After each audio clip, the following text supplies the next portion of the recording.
A day in a life of software engineering वाली reels हम सभी ने देखी है कि वो उठ रहे हैं, आराम से ऑफिस जा रहे हैं, ब्रेकफास्ट कर रहे हैं, 1-2 घंटे काम कर रहे हैं, फिर वो अपने चाय ब्रेक पे, टी ब्रेक पे, स्नैक ब्रेक पे कभी वॉक करने चले गए, कभी पूल खेल रहे हैं, कभी PS5 खेल रहे हैं, कभी कुछ कर रहे हैं, बट वो काम नहीं कर रहे हैं, उसके अलावा वो सारी चीज़ें कर रहे हैं। क्या वो रील्स, वो सारी चीज़ें ट्रू हैं? Not entirely true, but there are few days जिसमें वो सारी चीज़ें हो भी जाती है। बट कुछ डेज तुम्हारे ऐसे भी जाएंगे जब वो तुम सारी चीज़ें भूल जाओगे, तुम्हारे पास इतना ज़्यादा वर्कलोड होगा, इतना ज़्यादा काम होगा। जितना ग्लिटर, शाइनी, फैसिनेटिंग ये फील्ड लगता है, उसकी मेहनत भी उतनी ज़्यादा स्ट्रॉन्ग लगती है। And this is where this video will help you. सबसे इंपॉर्टेंट होता है किसी भी प्रोडक्ट बेस्ड कंपनी को क्रैक करने के लिए DSA। एंड DSA को स्टार्ट करना है, कैसे रिसोर्सेज होने चाहिए, क्या माइंडसेट होना चाहिए और कैसी मिस्टेक्स होती हैं, वो सारी चीज़ें इस वीडियो में कवर्ड है। मेरा ज़्यादा फोकस रहेगा माइंडसेट के ऊपर, क्योंकि वो एक ऐसी चीज़ है कि वो लोग ना छोड़ देते हैं DSA को बीच बीच में। तो वो चीज़, अगर वही चीज़ सॉल्व हो जाएगी ना, तो मुझे लगता है बहुत ईजिली DSA हो जाएगा। माइंडसेट सबसे ज़्यादा इंपॉर्टेंट है, and that's where this video will help you. Hi guys, welcome back to my YouTube channel. My name is Nancy Solanki. I'm a software engineer at Microsoft and आज की इस video में हम cover कर रहे हैं how I would learn DSA if I had to start over. देखो, DSA is tough। मैं ऐसे नहीं कहूँगी यार ये तो बहुत ईजी चीज़ है, तो आँख बंद करके हो जाएगा XYZ रीज़न से। मैं तुम्हें कोई फॉल्स होप नहीं देना चाहती, मैं तुम्हें रियलिटी बताना चाहती हूँ कि इनिशियली 3 to 6 मंथ तुम्हारा फेज़ ऐसे चलेगा कि तुमने पहले दिन बैठे, तुमसे क्वेश्चन नहीं हुआ, तुमने उसका सोल्यूशन देखा एंड तुमने सोचा ठीक है, सोल्यूशन देके हो गया सॉल्व। सेकंड डे तुम फिर से बैठे, तुमसे क्वेश्चन नहीं हुआ, तुमने फिर से सोल्यूशन देखा, फिर तुमने उसको सॉल्व किया। थर्ड डे तुमने फिर से क्वेश्चन पिक करा और तुमसे फिर से वो नहीं हुआ, तुमने फिर से सोल्यूशन देखा। तब तुम्हारे अंदर आना स्टार्ट होगा सेल्फ डाउट कि ये फील्ड तो मेरे लिए नहीं बनी, तो बहुत टफ है, मुझसे नहीं हो रहा। एंड तुम्हें लगेगा कि यार ये चीज़ पे ना गिव अप कर देते हैं। बट फिर एक हफ्ते बाद फिर से तुम कोई DSA की कोई रील देखोगे या फिर कोई मोटिवेशन वीडियो देखोगे और तुम बैक टू फिर से DSA को पिक करोगे। कभी भी ऐसे बीच में ब्रेक्स नहीं लेने हैं, अपने ऊपर गिव अप मत करो। DSA कंसिस्टेंसी से होता है। 3 to 6 मंथ ये फेजेस आने बहुत ज़्यादा कॉमन है, तुम्हारे साथ नहीं, सबके ही साथ हुआ है। सब ने DSA को कर्स किया है 3 to 6 मंथ्स कि भाई ये फील्ड तो मुझसे नहीं हो रही।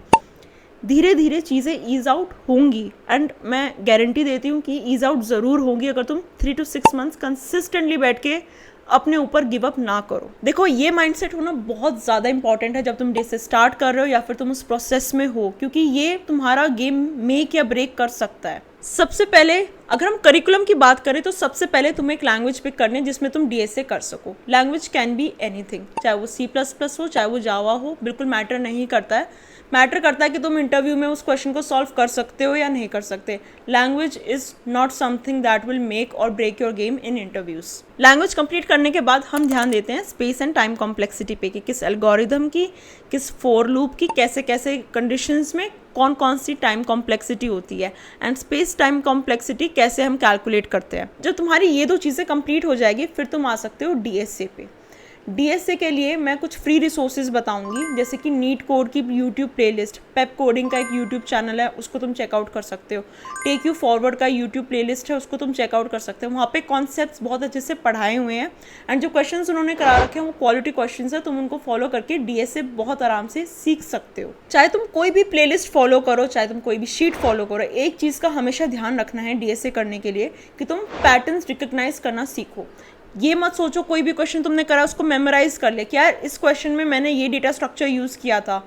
हमेशा वाई के पीछे भागो कि ये क्यों किया, ये क्यों लगा, ताकि अगर तुम्हारे पास सिमिलर क्वेश्चन कभी दोबारा या फिर तुम्हारे प्रॉब्लम सॉल्विंग जो स्किल्स है ना वो इम्प्रूव होते रहेंगे। अगर तुम कोई भी क्वेश्चन मेमोराइज करके आगे चलोगे ना, अगर तुम्हें कोई डिफरेंट लैंग्वेज में, कोई डिफरेंट स्टोरी में सेम ही क्वेश्चन देगा ना, तुमसे नहीं होगा, क्योंकि तुमने उस क्वेश्चन को मेमोराइज कर रखा है। तुम्हें कोर कॉन्सेप्ट क्लियर ही नहीं है कि हमने वहाँ पर वो चीज़ क्यों यूज़ करी और उस चीज़ को हम और कैसे कैसे क्वेश्चंस के लिए यूज़ कर सकते हैं।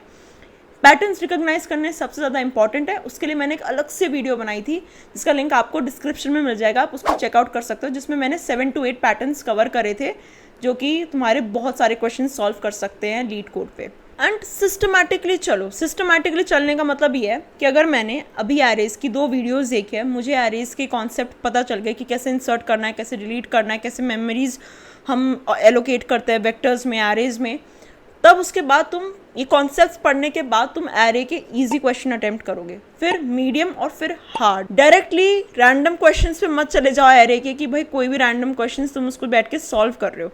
इसके लिए मैं तुम्हें एक चीज़ सजेस्ट करूंगी कि आज के टाइम पे चैट जीपीटी अवेलेबल है। अगर तुमने एरेज पढ़ लिया है तो तुम चैट जीपीटी को बोल सकते हो कि देखो ये क्वेश्चंस जो है मैंने अटेम्प्ट कर लिया अपने ट्यूटोरियल से, अब मुझे ना लेवल वाइज क्वेश्चन बताओ प्रैक्टिस करने के लिए कि हर क्वेश्चन के साथ लेवल बढ़ता रहे, एंड ईजी से हार्ड लेवल के एरे के मुझे 10 क्वेश्चंस बता दो।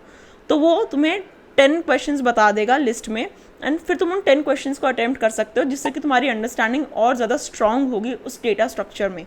चैट जीपीटी का बहुत ज़्यादा यूज़ करके और तुम बहुत सारी चीज़ें सीख सकते हो। तुम लेजिट उससे अपना पैटर्न रिकग्निशन, हर एक चीज़, टाइम स्पेस कॉम्प्लेक्सिटी बहुत अच्छे से सीख सकते हो। कि अगर तुम्हें किसी भी क्वेश्चन की टाइम कॉम्प्लेक्सिटी नहीं समझ में आ रही, स्पेस कॉम्प्लेक्सिटी नहीं समझ में आ रही, आस्क चैट जीपीटी। उसको इतना ज़्यादा यूज़ कर लो, इतना ज़्यादा यूज़ कर लो कि तुम्हारा कॉन्सेप्ट, तुम्हारे प्रॉब्लम सॉल्विंग स्किल्स, एक एक डिटेल बहुत अच्छे से तुम्हारे माइंड में क्लियर रहे। अब हम लोगों ने लैंग्वेज पढ़ लिया है, डीएसए पढ़ लिया है, अब हम क्वेश्चंस अटेम्प्ट कर रहे हैं। अब मान लेते हैं मैंने कोई क्वेश्चन अटेम्प्ट करा, मुझसे वो नहीं बना, तो फिर मैंने उसका सोल्यूशन देख लिया और उसको सॉल्व कर लिया। अब क्या मुझे नेक्स्ट क्वेश्चन पे चले जाना चाहिए, नेक्स्ट कॉन्सेप्ट पे चले जाना चाहिए? नहीं, अभी मैंने जिस चीज़ का भी सोल्यूशन देखा है उससे सिमिलर 2 क्वेश्चंस और अटेम्प्ट कर लो उसी दिन या फिर उससे नेक्स्ट डे, ताकि तुम्हें ये पता चले कि लास्ट डे जो तुमने सोल्यूशन देखा था, क्या वो सोल्यूशन देखने के बाद तुम्हारी उस कॉन्सेप्ट की अंडरस्टैंडिंग दिमाग में बैठी है कि नहीं बैठी है। उससे सिमिलर क्वेश्चंस अटेम्प्ट करना P0 है। Again use chat GPT for it.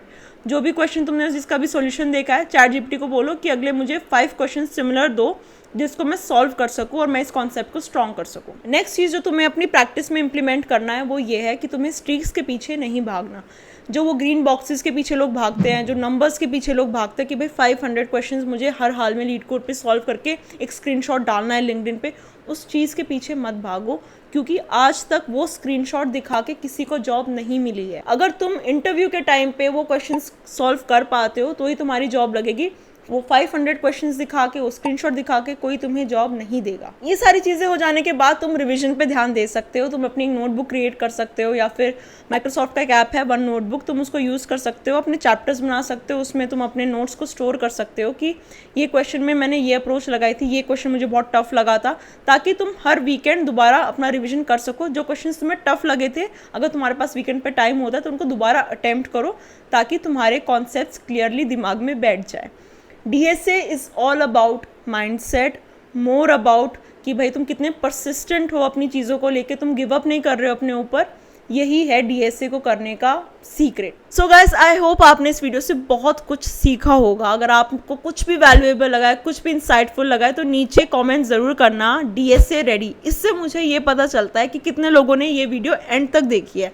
अगर आप जो भी टॉपिक पे नेक्स्ट वीडियो चाहते हैं आप उसको भी नीचे कमेंट कर सकते हो, क्योंकि मैं अपने टॉपिक्स कमेंट सेक्शन से ही पिक करती हूँ। जो मुझे लगता है लोग ज़्यादा डिमांड कर रहे हैं, जो ज़्यादा अभी वैल्यू देगा स्टूडेंट्स को, मैं उसी के अराउंड टॉपिक्स अपने वीडियोज़ का क्रिएट करती हूँ। So guys, that's all for this video. Please like, share and subscribe. Bye.